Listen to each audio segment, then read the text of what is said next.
Good morning, Loganites. Today we're going to talk about what is an asset. Now, in the olden days, they used to have to manage all of their resources just to survive. So think about you had to farm, plant in the spring, manage it all summer, harvest in the fall, jar it, and then make the food that you harvest in the fall last until you get more food in the spring. You had to do the same with your livestock. You had to do the same with firewood to stay warm in the winter. You had to manage these resources just to survive. Now, fast forward to now. We don't have to manage food and water like we used to. We can go to Kroger. We have water in the kitchen. We got water in the bathroom. We got toilets inside. We don't have to dig a latrine. We're living in a new world. But instead of having to manage our food and water, we have to manage our finances. And that's where we're at now. You have to have a basic understanding of your finances to be able to live. Managing your personal finances is just like managing your food and water in the olden days. So what is an asset? An asset is something that makes you money. We all start out in life with nothing, right? We don't have any real assets. What we do have is ourself. We are the asset. So we can train ourselves to do jobs to get us more money. So I went to school to be an EMT. I was making like $14 an hour. So I went from working at Chick-fil-A to there, from like $10 an hour to $14 an hour, and then as a paramedic to like 18 to 20, and then as a nurse 25, and now I'm all the way up to 35 an hour, okay? So we are the asset when we first start out because we are the only thing that can make money. So by that definition, anything else that we own in our life that costs us money to maintain then is not an asset, it is a liability. And a liability, we're going to define that as something that costs money to maintain. It costs you money just sitting there. That is a liability. And liabilities are nice. You have to have liabilities in your life to live. Here's a good example. A house is a liability. Some people say, well, that's an asset because it does go up in value. But if you're defining an asset as something that makes you money, in the long run, a house does not make money. It is a use asset is how some people define it.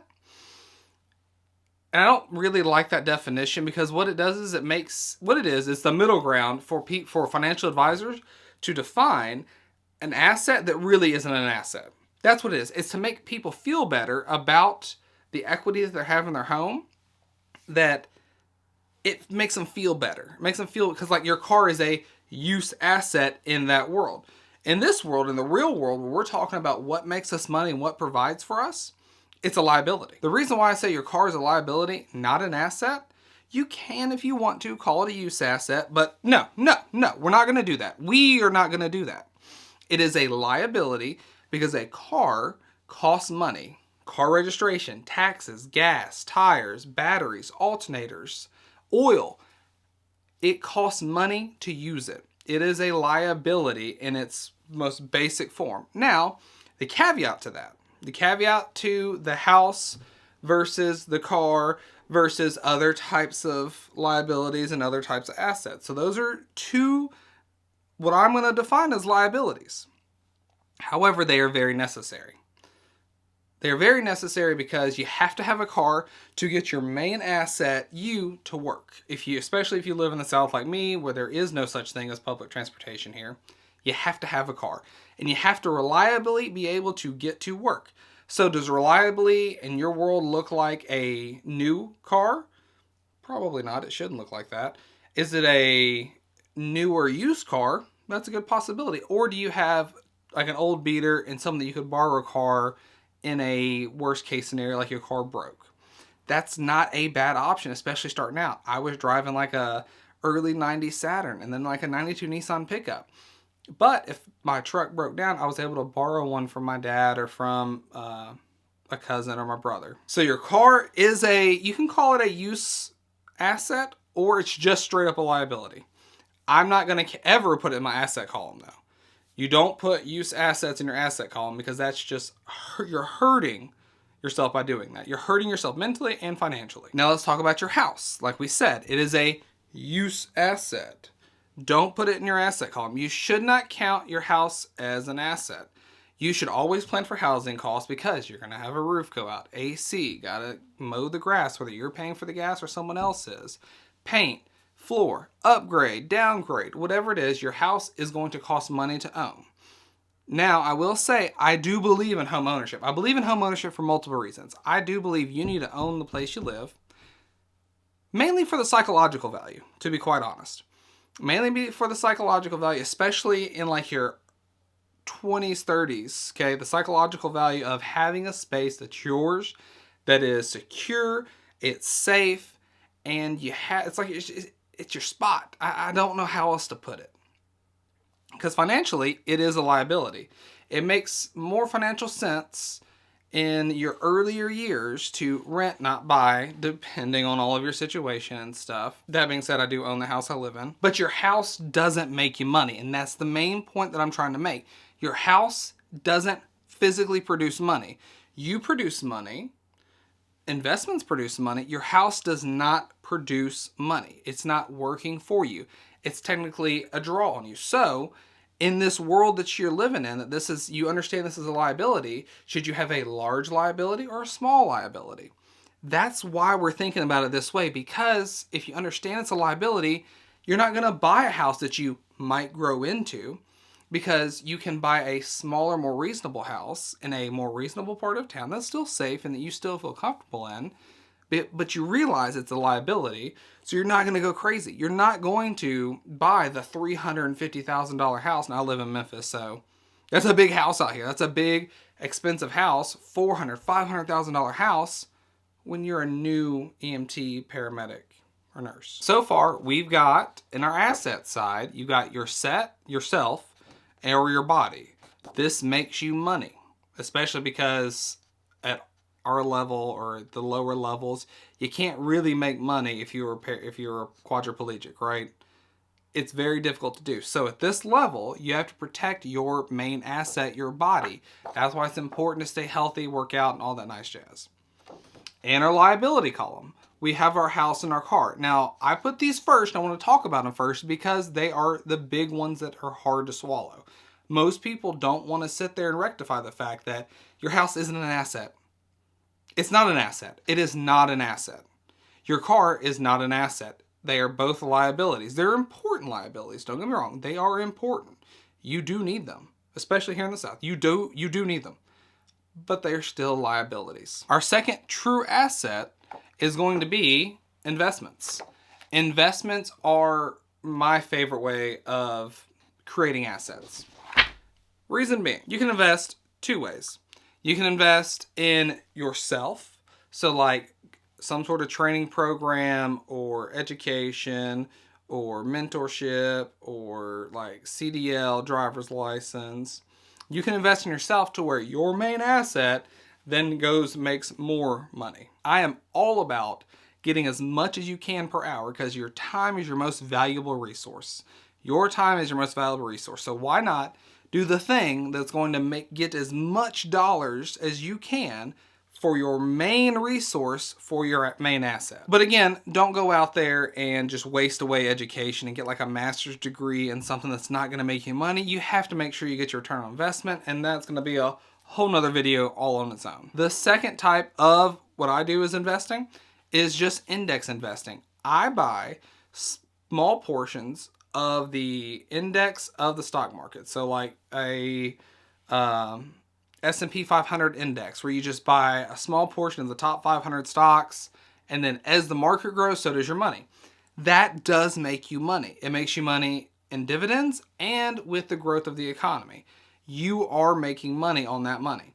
It's working for you. And if you can really get down into the dirty of it, it's better for you to put way more money in that and then into a house. And again, that's going to be another video as well. So those are two types of investments. Now, if you're looking at this, it makes more sense to invest as much as you can early in yourself so that you can make that extra money to then invest in other things that'll work for you as well. You have to be able to create money. You have to be able to create assets and create money to then invest in other things to make more money. You have to just kind of machine it out. Rental homes. Rental homes are the division of being able to own a house that is an asset. Because if it's an asset, it makes money. You're not going to buy a rental home that you lose money on the long term. That makes it not an asset. That makes it a liability. You're providing someone else a home at a cost to you. You do not ever take a business or make a business decision that's going to make you lose money. Never, ever, ever do that. It is not an investment if you are losing money on it. You can make a lot of money in rental homes. A lot, actually, technically, you can make way more money in rental homes, like dollar for your dollar, than you can in index investing. But index investing, the reason I go for that is it's passive. I can just do it, let it do its thing. I don't get any calls in the night. I don't have to figure out any laws, do anything like that. It's completely passive, and I am A-okay with that. Businesses. You can start a business. And a business, I believe, is one of the best ways to help your community. If you're a business owner, you are making jobs for other people, and you are filling a need in the community. I truly believe if you're a business owner, you are doing one of the best things you can out there. I am not a business owner, not yet anyways. But one day, I don't know, it might be. Maybe this YouTube thing grows into something. But investing in a business, buying a business, or growing a business, starting a business is an asset. But remember, you have to make money at it. Now, most people don't make money over the first 3 years of a business. In the first 3 years, most businesses fail. But that beside, long term, you can make money by owning a business, especially like a lawn care business. I got a buddy that makes tons of money cutting grass. Luxury items. Luxury items can be anything. It can be the car that you're thinking about buying. If your car runs, there's no reason to replace it. That is a luxury item if you're buying a nicer car. It is a luxury item if you're buying a new phone, if your old phone works. It might just be a little glitchy or a little slow. If the thing that you have is working already, what you're buying is a luxury item. Does that mean you shouldn't buy luxury items? No, that is not the point of what we're saying. I enjoy my luxury items. I bought this camera. I have a nice phone. I didn't buy the AirPods. I didn't buy the computer. I don't know. I'm just saying, it's not about not buying luxury items, but what it is about, it's about realizing that it is a liability because it doesn't make you money. If you're trying to create assets, you need to realize that everything you do counts. Every dollar counts. Now, there is that back and forth of like, is it worth the happiness that this item might bring to me? It could be. But I just want to break down what is a liability versus an asset. The last thing that I want to talk about is guns and bullets. I live here in the South. I have plenty of guns. I like shooting guns. I go deer hunting, squirrel hunting. I've never been duck hunting. If anybody wants to take me duck hunting, I'll take you up on that maybe, if you're safe. But a lot of people here in the South feel that guns are an investment because they hold their value. It's not an investment. It's not an asset unless it makes you money. So when I hear a gun is an investment, it's not, because number one, you have to maintain it. So it costs you time, whether you have to clean it or you shoot it or you have to make sure it doesn't get rusty. It costs you time and it costs you mental pressure. When you move houses, you have to move the guns. It is a liability in the fact that it costs you time, effort, money, oil, whatever it is. It's kind of like when someone tells you to buy land because they're not making more land, so land always goes up in value. There's some old honesty in that. There is some old truth in that. However, unless you're doing something with the land, it's just going to cost you money. Therefore, it's a liability. Like, I would love to buy a large piece of property and then lease it to farmers to be farmed as long as I break even. I'm cool with breaking even because then I would use that land to hunt on. So there would be the profit and the value for me. But if you're just buying land to hold, it's not an asset.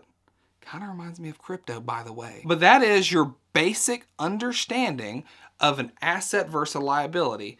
Does it make you money? Does it make you money in the long run? That's the basic question. Does it provide value over time? And then that's where, it gets a little bit crazy with the house and the car thing, because you got to have it, but it doesn't really make you money. It does if it gets you to your job. Yeah, those to me are kind of gray area items, but when you're looking at buying one, realizing it's a liability, eventually an alternator's go out. Eventually a battery's going to go out. Do you want to have to replace an expensive alternator or a cheap alternator? Do you have to do expensive brake pads or cheap brake pads? Do you want to have to replace a 5,000 square foot roof or a 1,500 square foot roof? That's where it's a liability. Guys, Like, share, subscribe. You know the deal. Loganites, remember, always keep your corn on the cob.